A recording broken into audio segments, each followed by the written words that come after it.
A carreira em dados.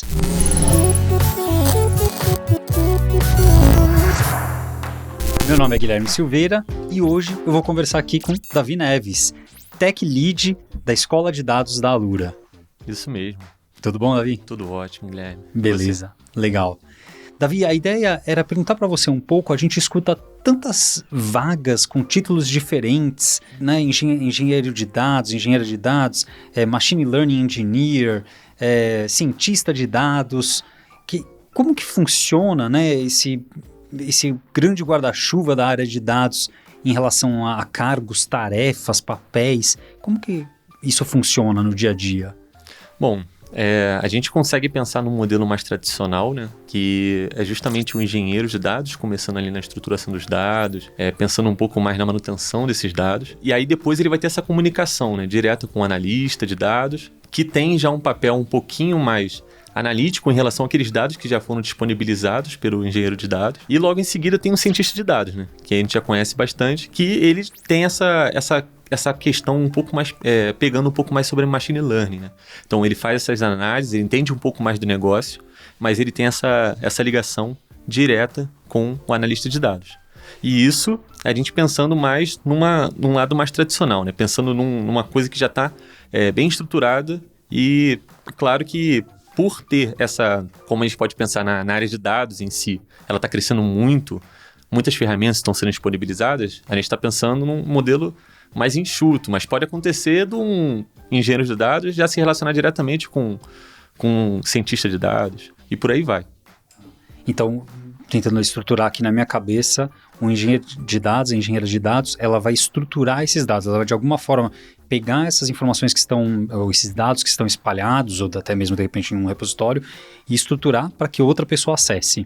Meio que isso. Exatamente, e também é responsável por manter aquilo, né? Manter aquilo disponível para todas as áreas que precisam consumir aqueles dados da empresa. E uma dessas áreas é a pessoa da análise de dados, que é analista de dados ou cargos similares. Isso, exatamente. Que vai tirar que tipo de análise que a pessoa faz, porque a palavra análise é super genérica, né? Algum exemplo de tipo de análise que as pessoas fazem?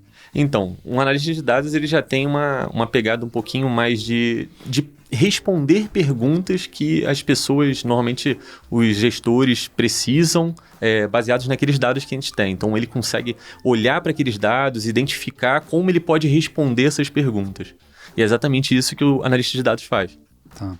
E aí um outro grupo que seria de cientista de dados, que também vão utilizar esses dados para aí aparecer um guarda-chuvão, porque como você citou, pode cair aí machine learning, inteligência artificial mais genérica, que são atribuições comuns de uma pessoa que trabalha em ciência de dados? Ele já tem essa pegada um pouco mais de previsão, né? Então ele não só responde, mas ele também cria perguntas que podem ajudar a encontrar novas soluções para um determinado assunto.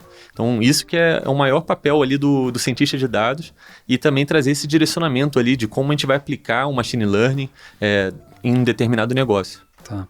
Eu costumo ver acho que tem 2 pontos que eu vejo bastante nas vagas e nas pessoas conversando. Um é que, às vezes, a gente vê uma vaga que está pedindo um título, então está pedindo o título de analista de dados, mas as atribuições são as mesmas atribuições que numa outra empresa está como cientista de dados. Ou numa outra empresa está com um outro termo até. Acho que com engenharia de dados é um pouco mais claro o que as vagas pedem. Então eu ainda vejo um pouco dessa confusão no mercado, né? Não é uma confusão negativa por si só, mas é claro que acaba confundindo a gente também um pouco em relação a esses títulos. Então essa nomenclatura que você está me passando é uma nomenclatura meio que, entre aspas, padrão, genérica, no sentido de que é bastante utilizada, mas a gente ainda vê uma confusão por aí, meio que isso? Isso, meio que isso, exatamente. Como é uma área que está assim, se desenvolvendo, a gente não tem ainda bem definido isso, e ainda mais dependendo do porte da empresa, né? Porque às vezes um engenheiro de dados, ele está ali só fazendo a construção dos bancos, estruturando e mantendo em uma determinada empresa, mas em outra ele pode também já partir para essa parte de análise mesmo. Então ele responde algumas perguntas que os gestores precisam. Então a gente consegue ver que, assim, independendo do tamanho da empresa, da maturidade da empresa em relação à cultura de dados, a gente vê essas cargos, né, essas posições executando vários tipos de funções ali que não necessariamente estariam nessa posição em uma outra empresa, né?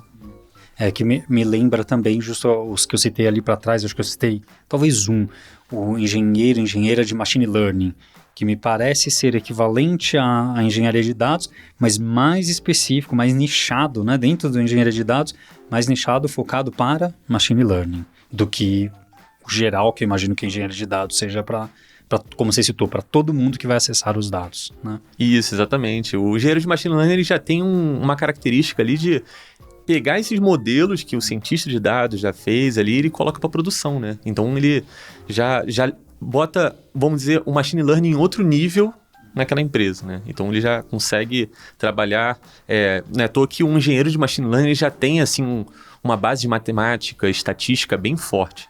Isso que facilita bastante, né, nesse processo. Entendi. Então, uma pessoa como, por exemplo, um cientista de dados poderia criar um modelo matemático, um algoritmo, que seja o que for, de previsão de vendas ou alguma coisa do gênero, mas para colocar isso em produção, à medida que uma empresa cresce, que tenha cargos mais bem definidos, mais específicos, então o cientista de dados seria meio que a pessoa que cria esse modelo, desenvolve esse modelo, testa, etc., testa dentro de si, né, não em produção.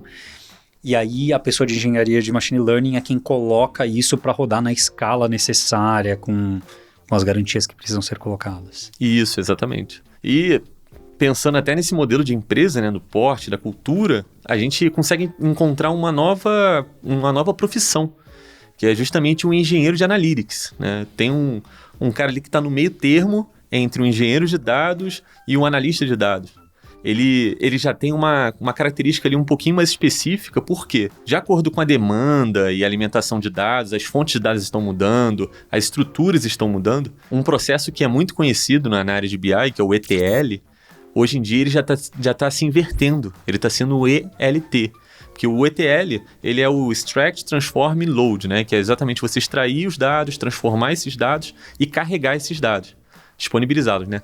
Agora está sendo o contrário. A gente, dentro de um data warehouse, a gente já coloca aqueles dados ali sem tratar, e aí esse engenheiro de analytics, ele pega esse dado e ele trata esse dado baseado em um determinado negócio, uma determinada área. Porque como a empresa vai crescendo e vai criando vários braços, vários negócios, tem esse cara que ele consegue disponibilizar isso pra gente, né? É bem legal. Entendi. Então, quer dizer, são processos de desenvolvimento e crescimento de uma área de dados de uma empresa.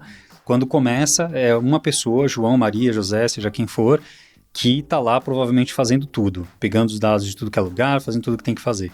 Mas à medida que isso vai crescendo, então, você vai tendo esse processo mais complexo que você me citou, que seria, por exemplo, uma pessoa de engenharia de dados que centraliza essas informações, mas nem altera nada, simplesmente dumpa né, faz um dump ali num lugar central, sem transformação nenhuma.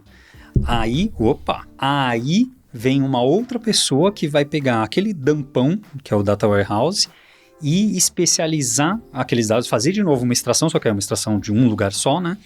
E transformar para poder carregar num outro lugar específico, que é para aquela área de BI, para aquela outra área de Machine Learning, para aquela outra área. Parece ser mais ou menos isso? Isso, basicamente isso. Ele tem esse tratamento mais voltado para o negócio mesmo. Então, ele acaba sendo um tratamento até mais eficiente para a gente encontrar uma resposta que faça mais sentido, né? Eu tenho uma experiência profissional em um trecho de todo esse grande guarda-chuva, de toda essa grande área. Então, por exemplo, se eu vejo numa vaga de emprego pedindo pandas, eu sei que vai pedir para eu manipular dados de alguma forma. Se eu sei que vejo lá que, scikit-learn, eu sei, estou falando dos bem base mesmo, porque são os né, tá lá, a gente sabe que é mais ou menos aquilo. Então, eu sei que scikit-learn é provavelmente machine learning para alguma coisa. Nessas outras áreas, o que seria uma? Não precisa ser 2, 3, 5. O que seria uma ferramenta famosa de cada uma, que cada uma dessas pessoas mais ou menos usa, para a gente ter, assim, uma ilustração? Sim. A gente pensar no engenheiro de dados, por exemplo, ele tem essa base forte em SQL, então está sempre lidando com bancos de dados relacionais e não relacionais também. E aí a gente pode pensar em BigQuery, por exemplo, que já está lidando com Big Data. Então, tem várias outras ferramentas que o engenheiro de dados ele pode estar lidando. Também a gente pensando nesse cara que é o engenheiro de Analytics, né, já que a gente está pegando esse novo formato, ele entende um pouco esse lado do engenheiro de dados, então ele conhece, não profundamente, né, tão tecnicamente, esse lado do engenheiro, e também ele tem um conhecimento das ferramentas que ele pode disponibilizar, que é Tableau, ClickView, Power BI. Então a gente tem essas ferramentas ali que ele consegue disponibilizar para o analista de dados ou o analista de BI olhar esses resultados e conseguir buscar alguns insights, né? Então, você citou alguns nomes aí e nas ferramentas entrou um termo também super clássico, que é o termo de BI, de Business Intelligence. Então a gente fala de analista de dados e analista de BI. Tem uma diferença em geral quando a gente está citando um ou outro, a gente vê como um papel um pouco diferente? Qual que é o papel deles? Bom, o analista de dados ele tem uma pegada um pouco mais técnica, né? Nessa parte de analisar os dados, estruturar aqueles dados ali de uma forma que ele consiga responder alguma pergunta. Já o analista de BI, ele está consultando ali, ele toma decisões, ele tem esse contato direto com gestores. Então, é um pouquinho mais essa diferença, né? Por mais que os dois tenham algumas características bem semelhantes nessa questão de ter contato com os dados, de buscar soluções e respostas para determinadas perguntas, o de BI ele tem uma pegada um pouco menos técnica do que de dados. Mas isso não é obrigatório, né? Não é isso, mas pode acontecer e geralmente é assim. Um analista de dados ele é mais técnico mesmo. E como você falou, né? Não é necessariamente. Então vai ter uma pessoa que está com o cargo de análise de dados. Mas, na verdade, ela está fazendo modelos matemáticos de previsão e o cargo dela é esse daí, ponto final. E não acontece nenhum mal no mundo necessariamente por causa disso. Exatamente. Obrigado, Davi. E para você ou na sua empresa, como que esses títulos aparecem e qual é o papel de cada uma dessas pessoas? Compartilha aí com a gente, dá o like, subscribe e a gente se vê no próximo episódio.